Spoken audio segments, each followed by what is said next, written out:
শেষ রাত্রে হাতটা তুলে আল্লাহর কাছে দোয়া করেন।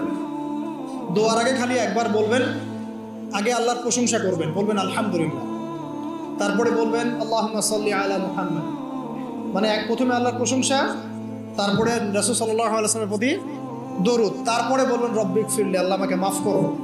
এরপরে আপনি আপনার দোয়া করবেন। যত দোয়া আছে, আধা ঘন্টা লাগুক, 1 ঘন্টা লাগুক, দোয়া করতেই থাকবেন, করতেই থাকবেন, করতেই থাকবেন। চোখ দিয়ে পানি না বের হওয়া পর্যন্ত চেষ্টা করতেই থাকবেন। পারবেন না? মানে আল্লাহর কাছে কবুল করাই নিবই নিব, এরকম একটা ভাব।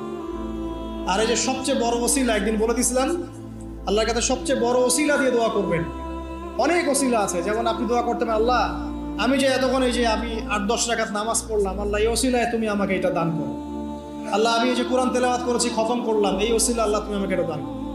আল্লাহ আমি গতকালকে এই যে 1000 টাকা সদকা করেছি, এই ওসিলা আল্লাহ পাক তুমি আমার বিপদ দূর করে দাও। এটা ভালো কাজ হচ্ছে ওসিলা। আর সবচেয়ে বড় ওসিলা হচ্ছে আল্লাহ পাকের তাওহীদ, লা ইলাহা ইল্লাল্লাহ। আল্লাহকে বলবেন, আল্লাহ তোমার তাওহীদের ওসিলায় তোমার কাছে আমি এইটা চাচ্ছি, ওইটা চাচ্ছি। দেখবেন ইনশাআল্লাহ আপনার রিজিক যদি হালাল হয়, ওই রিজিকে যদি সুদ না থাকে, আর ঘুষ না থাকে, আর দুর্নীতি না থাকে, ইনশাআল্লাহ আপনার দোয়া কবুল হবে।